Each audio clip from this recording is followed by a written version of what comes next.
point. At this time, the chair will recognize the gentleman from Wisconsin, Mr. Duffy, as the sponsor of the bill. Thank you, Madam Chairwoman. As I sit in this room today, we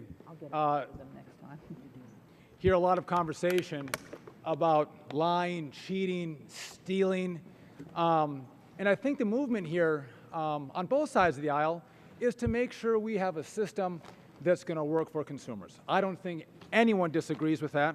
We all want to see consumers be protected. We want to see a system in place that is fair and transparent, so consumers who engage in a relationship with a bank or a financial institution know what they're getting into. We are all on the same page for that.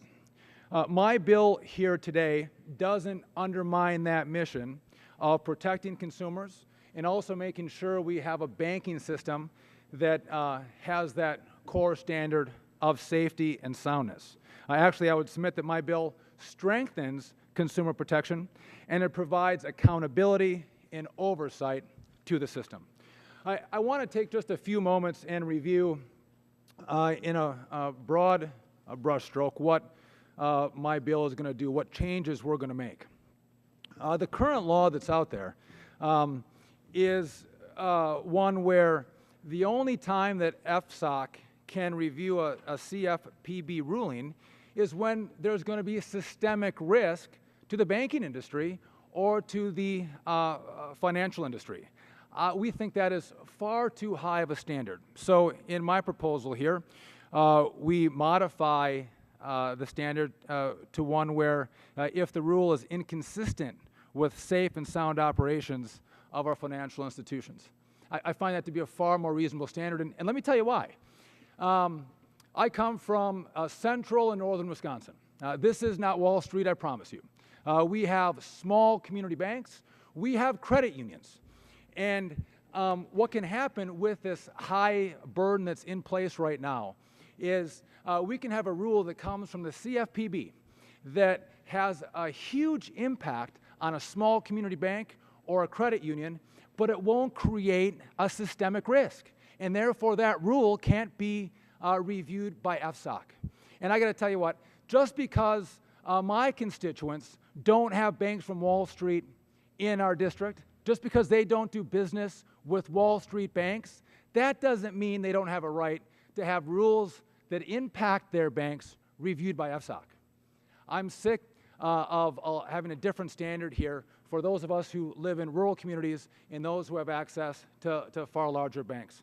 My modification will make sure that our smaller community banks are protected from rules that could have a negative impact on them.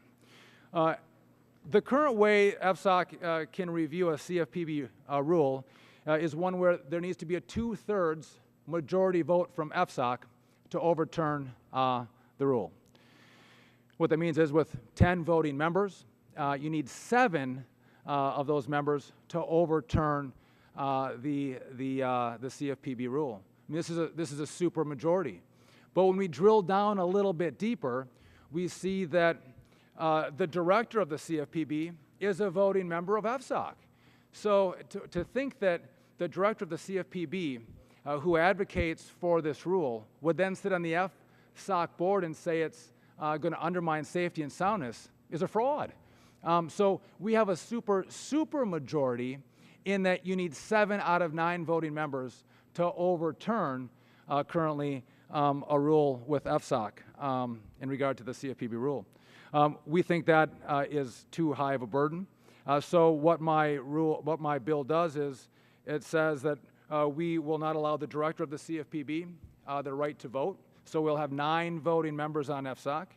And with that, we'll go with a simple majority. So if we have 5 out of 4 members on the FSOC committee agreeing that this will affect the safety and soundness, it can then be overturned. I think this is a reasonable approach, especially considering the members that sit on the FSOC committee. I think when we look at this, we all have to agree that you can't separate safety and soundness from consumer protection. We all, again, want consumers to be protected. We want it to be a system that's fair and transparent. But in our mission to have a fair and transparent system, if it undermines safety and soundness and our banking system fails, the consumers fail. The American people fail. Our economy fails. So we have to look at this together. And we have to make sure we have a sufficient review process, one where if we have a rule from the CFPB that's going to impact the safety and soundness, FSOC has the ability to step in and overturn that rule. I would yield back the remainder of my time.